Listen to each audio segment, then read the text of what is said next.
नाशिकच्या जागेसाठी राष्ट्रवादी आग्रही आहे। रत्नागिरी सिंधुदुर्गच्या जागेचा निर्णय लवकरच लागेल। प्रदेशाध्यक्ष सुनील तटकरे यांनी हे स्पष्टीकरण दिले। सुनील तटकरे यांचं वक्तव्य सध्या समोर येत आहे।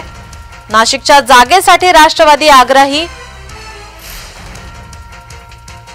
रत्नागिरी सिंधुदुर्गच्या जागेचा निर्णय लवकरच लागेल असं स्पष्टीकरण प्रदेशाध्यक्ष सुनील तटकरे यांनी दिलं आहे।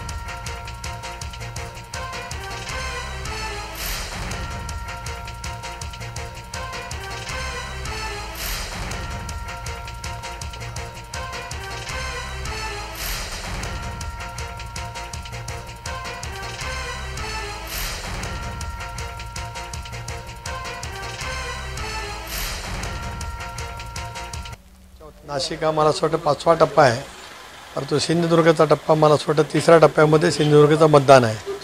त्यामुळे आज उद्या त्या संदर्भामध्ये दोन्ही उपमुख्यमंत्री आणि मुख्यमंत्री महोदयांची चर्चा होऊन या संदर्भातला अंतिम निर्णय त्या ठिकाणी होईल। मी वारंवार ही गोष्ट नमूद करत आलो की 45+ हे उद्दिष्ट आमच्या सर्वांच्या समोर आहे।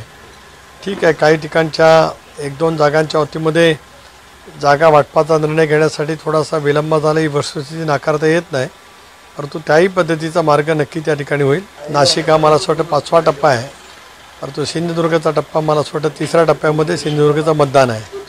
त्यामुळे आज उद्या त्या संदर्भामध्ये दोन्ही उपमुख्यमंत्री आणि मुख्यमंत्री महोदयांची चर्चा होऊन या संदर्भातला अंतिम निर्णय त्या ठिकाणी होईल।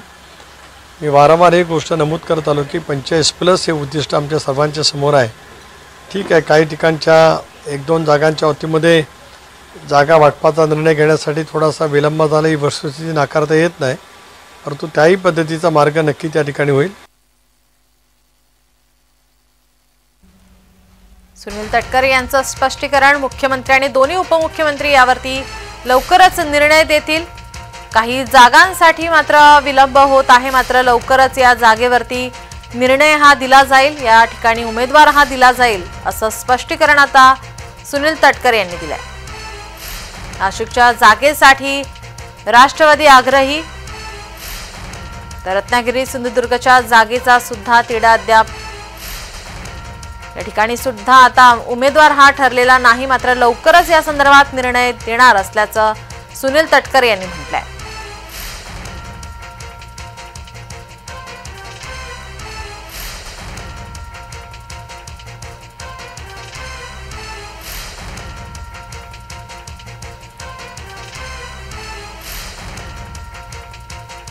महायुतीकडून आता बऱ्याच जागेंवरती आता उमेदवार हे देण्यात आलेले आहे, मात्र नाशिकचा तिढा अद्याप कायम आहे। तर रत्नागिरी सिंधुदुर्ग या ठिकाणी सुद्धा उमेदवार देण्यात आलेला नाही, मात्र यावर आता मुख्यमंत्री आणि दोन्ही उपमुख्यमंत्री आता बैठक घेतील आणि लवकरच यावरती निर्णय देतील।